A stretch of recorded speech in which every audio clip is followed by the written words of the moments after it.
Bom dia, bom dia.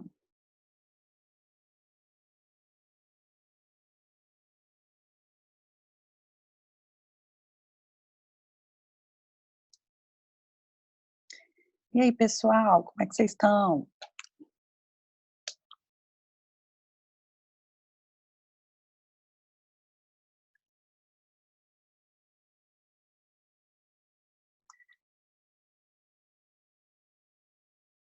Amém. Também tudo bem, graças a Deus.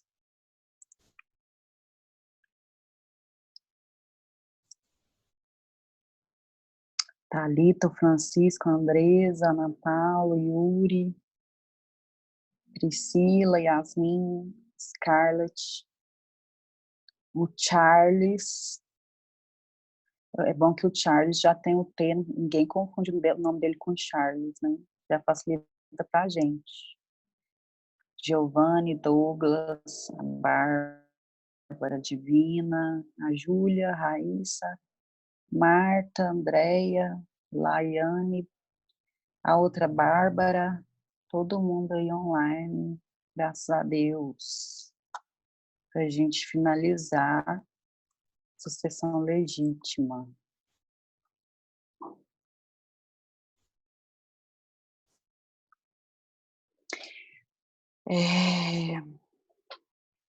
Bom, nós iniciamos semana passada esse tema sobre sucessão legítima, nós estudamos o artigo 1829, nós vimos que existem ali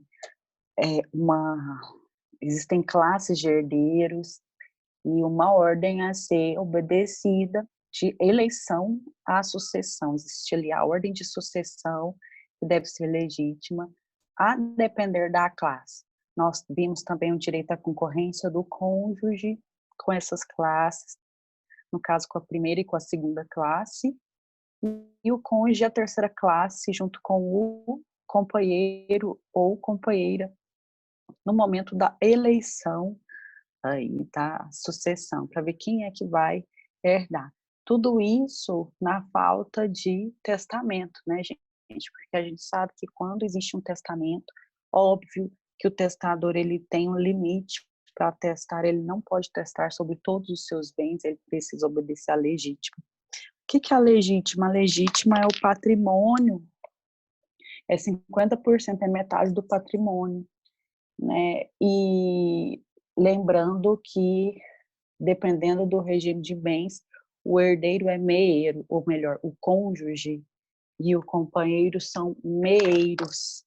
Então, é por isso que na hora da concorrência com os parentes de primeiro grau, os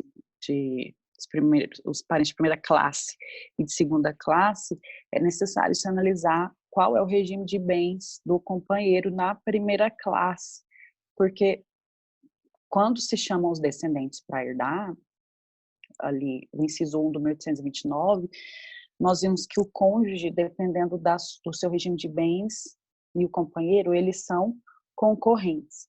Se ele é meeiro, não tem, a lei não considera-o como o direito de concorrência, por exemplo, comunhão universal de bens. O cônjuge já é meeiro de todo o patrimônio adquirido ao longo da existência humana do extinto, ou seja, do falecido. Então, se ele já tem 50% do patrimônio, ele não concorre com a outra metade, né, que seria aí dos descendentes. E aí segue o mesmo raciocínio, né, por exemplo, na comunhão parcial de bens. A parte de bens que ele é meeiro, ele não concorre com os descendentes. Quanto ao patrimônio particular do cônjuge, ele já concorre, porque uma vez que ele não é meeiro, ele pode ser concorrente na herança. E na ausência de descendentes de ascendentes, o cônjuge vai herdar tudo sozinho, porque ele está na terceira classe. Lembrando que na segunda classe, o direito de concorrência é estendido a todos os cônjuges e companheiros, independente do regime de bens.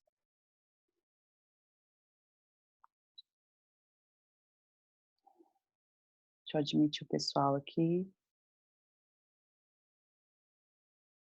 Bom dia para quem chegou depois.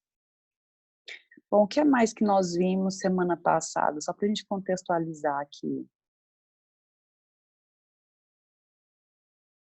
Eu deixei para vocês um exercício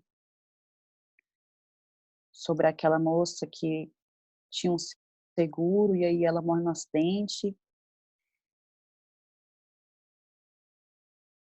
Questão do nascituro, né? Quando existe um descendente que é nascituro, ele ainda tem uma expectativa de direito. Se ele nascer com vida, mesmo que a vida dele dure só um pouquinho, que pode ser o exemplo da aula passada, né? A mãe que estava grávida teve um acidente, morreu. Só que o neném pode ter nascido e momentos depois falecido.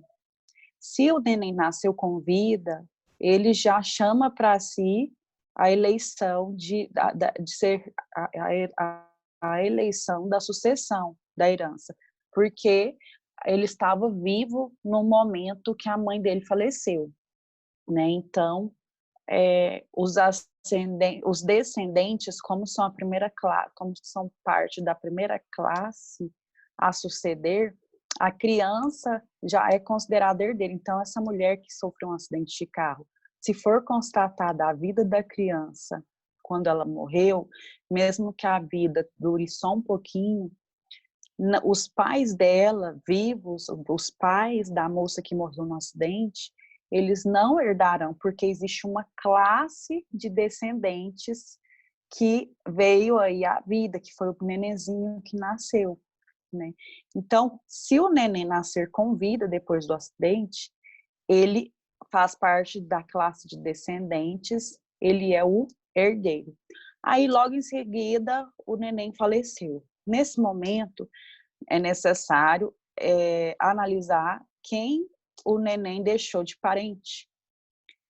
Esse neném tinha pai, esse neném tinha avós, a gente viu na questão que tinha avós porque os pais da mãe dele eram vivos, então, consequentemente, os pais da mãe dele são os avós desse bebê. Só que, ao mesmo tempo, ele pode ter um pai. E agora, nessa aula de hoje, nós vamos estudar essa exclusão de parentes pelo grau mais próximo, dentro de uma mesma classe, por exemplo, a classe dos ascendentes. Existem os pais, os avós, os bisavós. O parente de grau mais próximo, ele vai excluir o mais remoto. Então, nesse exemplo da moça que morreu, se o neném nasceu e ele deixou um pai e 2 avós, qual que é, dentro da classe de ascendência, o parente de grau mais próximo, o pai ou os avós? Vocês estudaram no semestre passado que os pais são a primeira geração de ascendência, então eles são parentes de primeiro grau. Os avós são a segunda geração em ascendência, então são parentes ascendentes de segundo grau. Então, na existência de pais vivos e de avós vivos, o de grau mais próximo vai excluir o de grau mais remoto, ou seja, existe um pai, ele vai herdar sozinho e o resto dos ascendentes vai ser excluído da sucessão. Só que a aula passada, a gente, no exemplo, era natimorto, né? O neném nasceu sem vida. E aí, como o neném nasceu sem vida, ele não sucedeu, porque ele tinha só expectativa de ser herdeiro. Ele não sucedeu, e aí quem sucedeu foram os pais da moça que faleceu. Ela não era casada, então o rapaz não teve, o pai da criança, enfim, não teve nem direito a concorrer, né, porque ela não era casada. Bom, então, agora que a gente fez esse resumão, vamos estudar essas classes de herdeiros, esse direito à exclusão aí, e esse princípio da exclusão de graus de parentesco que eu citei para vocês. Bom, dentro das classes de herdeiros, pessoal, qualquer dúvida vocês vão escrevendo aí no chat, tá? Dentro dessas classes de herdeiro, nós temos ali a classificação do 1829. Né? A lei, ela vai escolher quem são os parentes chamados à sucessão, baseado na afetividade. Ela vai supor uma afetividade do falecido.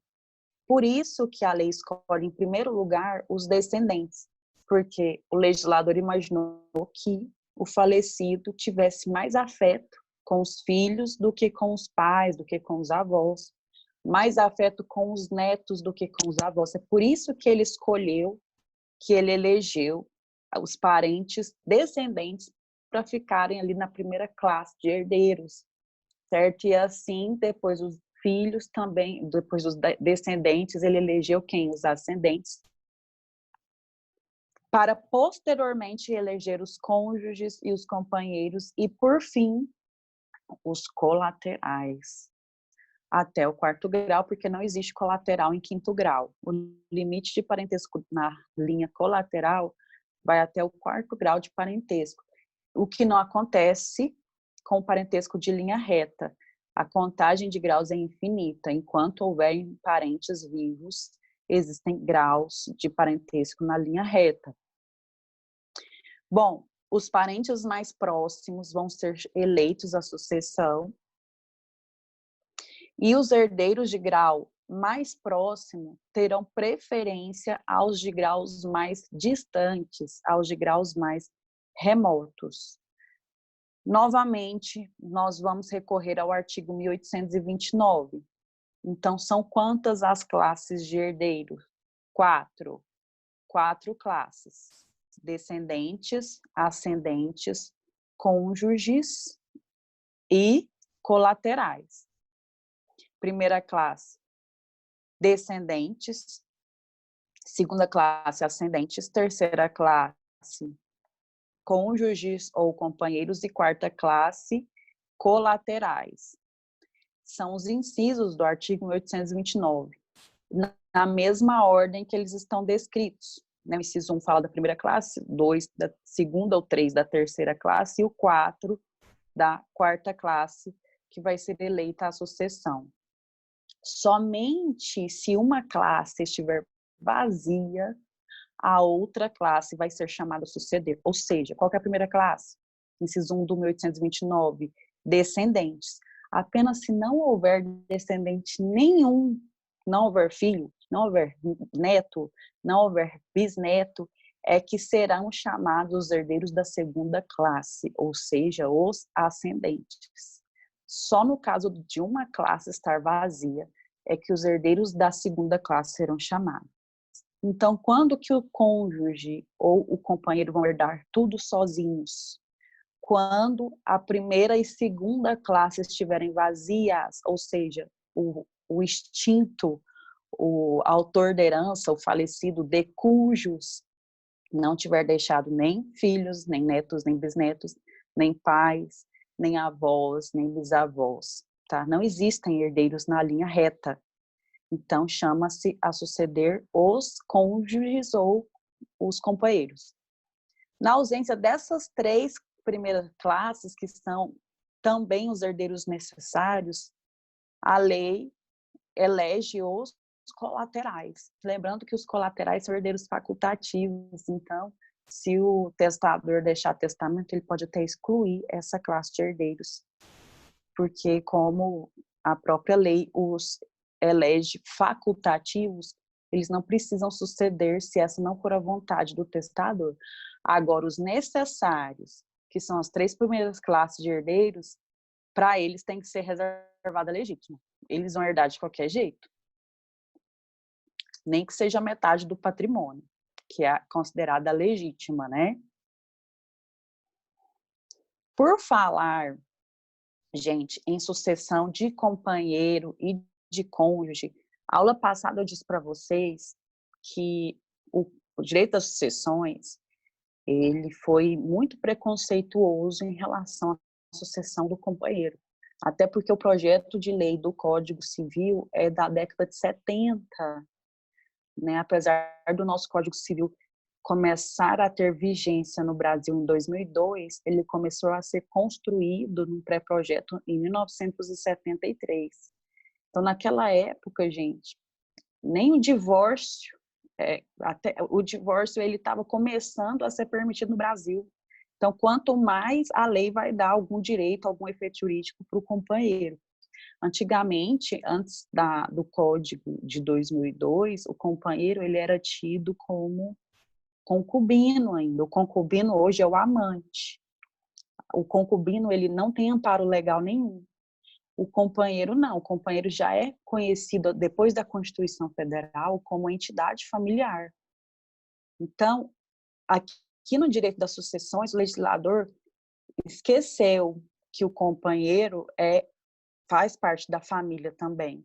Tanto é que, se você for no seu Código Civil ainda hoje, no artigo 1790, você vai ver que a ordem de sucessão exclui o companheiro. O companheiro seria o último a suceder. A classe de sucessão do companheiro, de acordo com 1790 do Código Civil, quem tiver curiosidade aí procurar esse artigo no Google ou no próprio código, quem tiver com ele aí, artigo 1790, você vai ver que o companheiro, ele só tinha, se não fosse a intervenção do STF, do Supremo Tribunal Federal, o companheiro só teria, de acordo com o Código Civil, direito à concorrência com os descendentes, com os ascendentes e também com parentes colaterais. Aí, na ausência de todo mundo, inclusive dos parentes colaterais, que são facultativos. Gente, parente colateral nem necessário é. Na ausência dos herdeiros facultativos é que o companheiro herdava. E até meados de 2010, quem vivia em homoafetividade nem era considerado companheiro. Ou seja, quem vivia em homoafetividade era o mosquito sentado no cocô do cavalo do bandido. Né? Não tinha direito a nada e era menos merecedor do que o próprio companheiro. Então, esse artigo 1790, ele perdeu a razão de ser depois que o STF determinou que, no que diz respeito a direitos relativos ao cônjuge, inclusive aqui no direito das sucessões, nós vamos estendê-los aos companheiros. Olha só, como que era o texto desse 1790, gente? A companheira ou companheiro participará da sucessão do outro quanto aos bens adquiridos onerosamente na vigência da união estável, nas seguintes condições. Ou seja, gente, além de ser o último de todos do planeta Terra a receber a herança, ele ainda recebia se fosse bem adquirido durante a união estável. E os outros bens, se tivesse bem particular, ia para o poder público, não ia para o infeliz do companheiro. Olha que preconceito, gente. Eu fico chocada com esse artigo 1790, sério.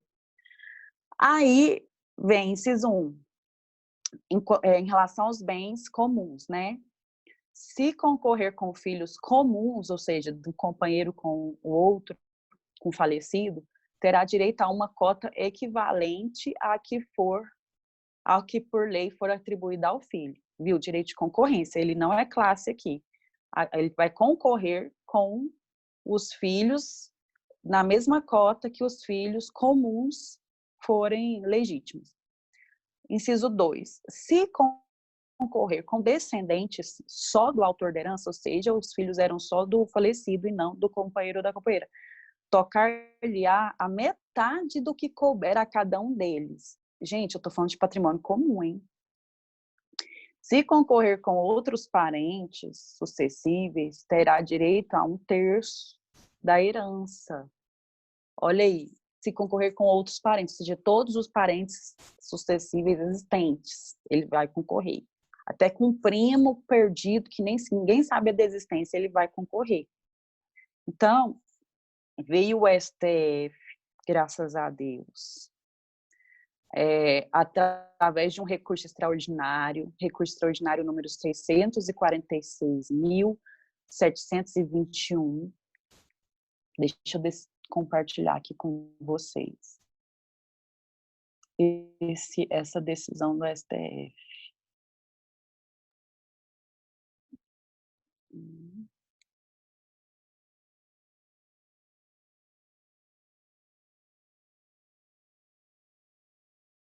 aqui.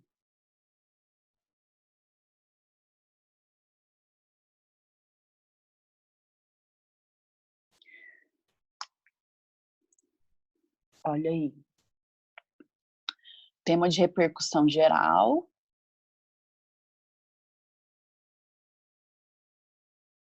Decisão. Tribunal apreciando o tema 809 da repercussão geral, por maioria, e nos termos do voto do ministro relator, deu provimento ao recurso para reconhecer de forma incidental a inconstitucionalidade do artigo 1790.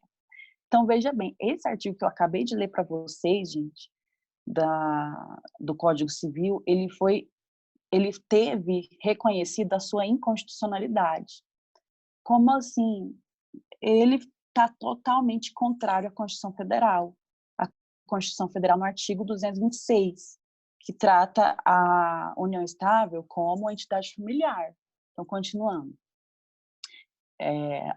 Para reconhecer de forma incidental a inconstitucionalidade do artigo 1790 do Código Civil e declarar o direito da recorrente a participar da herança de seu companheiro em conformidade com o regime jurídico estabelecido do artigo 1829 do Código Civil. Gente, isso aí fez história. Vencidos os ministros, ou seja, teve ministro que votou ainda pela constitucionalidade. Olha lá quem foram as crianças. Toffoli, Marco Aurélio, Ricardo Lewandowski, que votaram negando provimento ao recurso.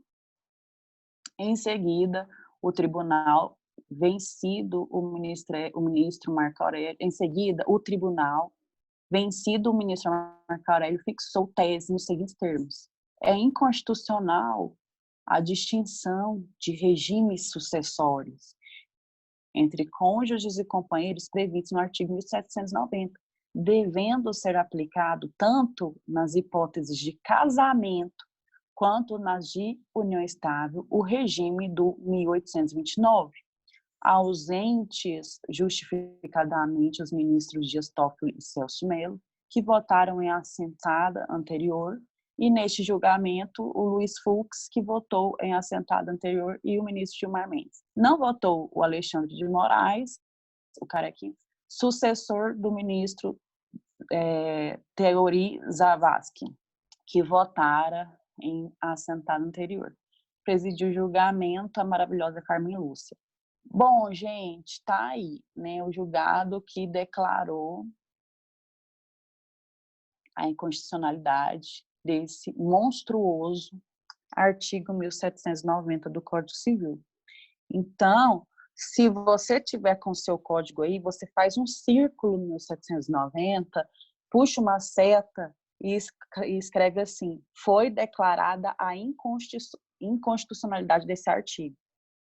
Hoje é reconhecida a sucessão legítima do companheiro nos termos do artigo 1829, tá? Então, você faz o círculo no seu 1790 aí do seu Código Civil, de canetinha, puxa uma seta, desenha uma caveira de morte e escreve: foi reconhecida a inconstitucionalidade desse artigo e o direito à herança do companheiro é conforme o artigo 1829 do Código Civil. Então, onde se lê cônjuge, lê-se também companheiro aqui no direito das sucessões.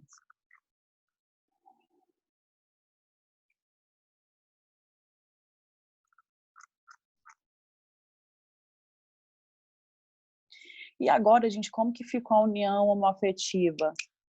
O STF também reconheceu as uniões homoafetivas como uniões estáveis. Então, eles também vão concorrer como companheiros, se eles não tiverem se casado, né? Porque pode casar também. Não na igreja, né, gente? Eu sempre gosto de frisar que, como nós moramos em um estado laico com liberdade de crença, apesar da lei ter permitido casamento entre pessoas do mesmo gênero, eu acho que o termo é esse, isso, entre pessoas do mesmo gênero, isso não obriga as igrejas a realizarem casamentos entre pessoas homoafetivas se afrontar a sua crença. Gente, deixa eu resgatar o povo aqui na sala de espera. Tadinhos. Eu fico concentrada aqui, nem vejo que eles estão me chamando lá. Oi, gente, vamos chegando aí. Nós estamos falando de amor, tá? Vamos falar de amor. O amor não escolhe gênero, ou credo, ou crença. E é por isso que o STF reconheceu que quem vive em homoafetividade pode, inclusive, se casar.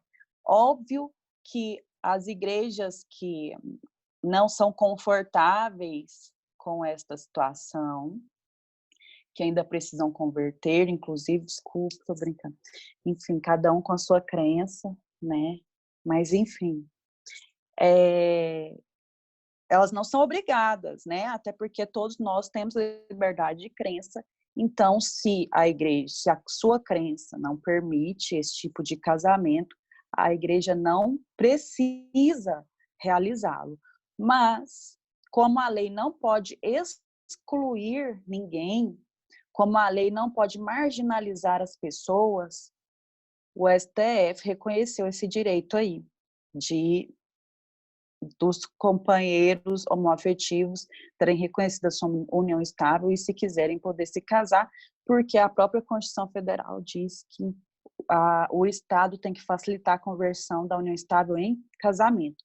E se o STF reconheceu a união homoafetiva como união estável, e o 226 da Constituição Federal diz que o Estado tem que facilitar a conversão em casamento, óbvio, é consequência que casal que vive em homoafetividade pode se casar, inclusive escolher o seu regime de bens. Então, voltemos aqui para o direito às sucessões. Vamos falar do princípio da exclusão. Onde que está escrito no Código Civil esse princípio?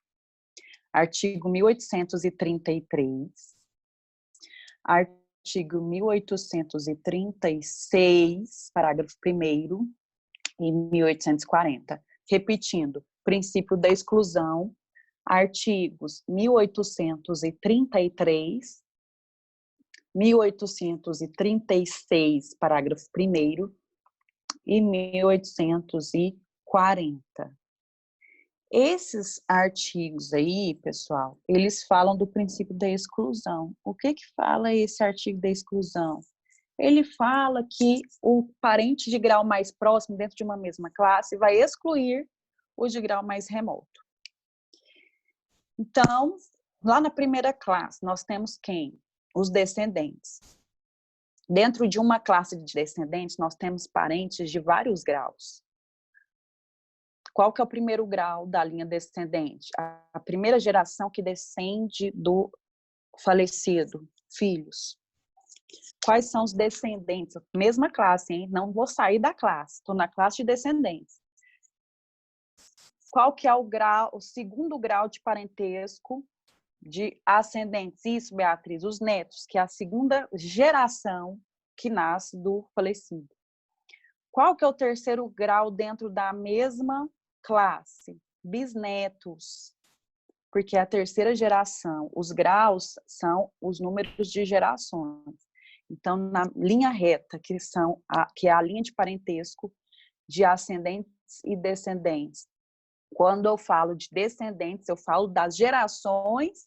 Os graus de descendentes são as gerações que vão nascendo do falecido. Primeira geração que nasce são os parentes de primeiro grau, filhos. Segunda geração que nasce são os parentes de segundo grau, netos. E assim sucessivamente. Lá na classe de ascendentes, que é a segunda classe a ser chamada sucessão, mesma coisa. Só que as gerações vão sendo contadas São as gerações que antecedem o falecido. Então, qual que é a primeira geração que antecede o falecido? Pais. Estou falando agora dos ascendentes. Qual que é a segunda geração que antecede o falecido? Os pais dos pais dele. Quem são os vovôs e as vovós? Quem tem sorte de ter vovô e vovó vivo aí, é uma bênção, né? Adoro. E todos os meus já foram, tadinhos, mas também, né, pessoa que já está praticamente entrando na meia-idade. Que horror. Aí, gente, terceira geração que antecede o falecido.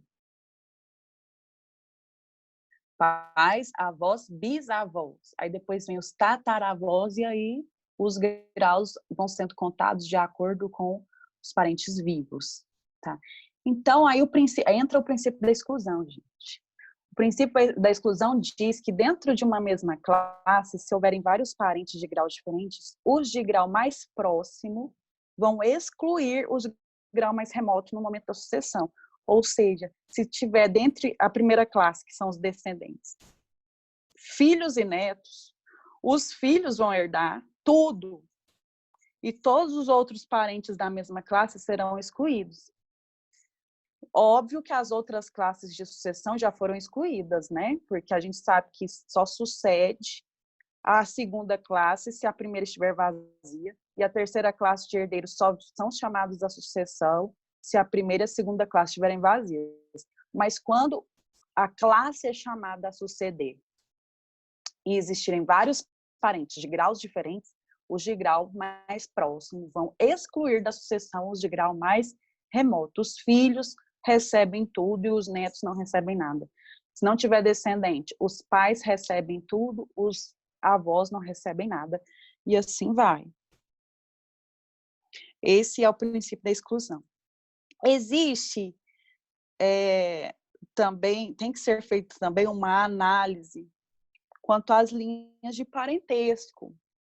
Quais são as linhas de parentesco, gente? Tem essa aqui, linha reta, parecendo que eu estou te benzendo. Em nome do Pai, né? Ó, amém, recebe aí. Tem essa aqui, a linha reta de parentesco, certo? E tem, ó, a linha colateral, que vocês estudaram esse mês passado. Nós temos os parentes de linha reta, que são os ascendentes e descendentes, e temos os parentes em linha colateral, onde os parentes não descendem uns dos outros, mas têm um ascendente em comum. Por exemplo, o seu primo com você, os seus tios, vocês não descendem uns dos outros, mas têm um ascendente em comum. Qual que é o ascendente em comum seu com seu tio, seus avós? Qual que é o ascendente em comum seu com seu sobrinho, sua mãe ou seu pai, né? Na linha materna, sua mãe, na linha paterna, seu pai, porque nasceu seu irmão e, consequentemente, nasceu seu sobrinho querido. Aí, gente, no estudo dessas linhas de parentesco, cada linha de parentesco tem o seu grau também, né? Na linha de parentesco você tem os parentes de segundo grau para frente, que são seus irmãos, né? Porque o primeiro grau sempre vai ser os parentes, dependendo do parentesco, você vai subir na linha reta, você vai encontrar os ascendentes, né? Então, por exemplo, se você pegar o seu irmão como referência, aí você vai primeiro subir a linha reta materna, por exemplo. Então, o seu parente de primeiro grau seria sua mãe, e depois que viria a linha colateral, o seu irmão de segundo grau. Então, é impossível existir parente de primeiro grau na linha colateral, impossível. Tendo em vista que a gente sempre vai ter que subir aí na linha reta para achar o ascendente em comum. Qual que é a linha que sobrepõe a outra aqui? Se a gente estudou que os parentes descendentes e ascendentes vêm antes dos colaterais, é óbvio que a linha de parentesco em linha reta vai ter privilégios em relação à linha colateral. Os parentes colaterais são facultativos, são herdeiros facultativos. Os parentes em linha reta são sempre necessários, porque eles fazem ou parte dos descendentes ou parte dos ascendentes, que todos são considerados como necessários, a eles deve ser reservada a legítima. Pessoal, essa aula está quase caindo, se cair entra no mesmo link, tá? Para a gente terminar aqui. Então, os parentes de linha reta excluem os de linha colateral. Então, ó, o princípio da exclusão. Os parentes de grau mais próximo vão excluir os de grau mais remoto, e os parentes da linha reta excluem os parentes da linha colateral.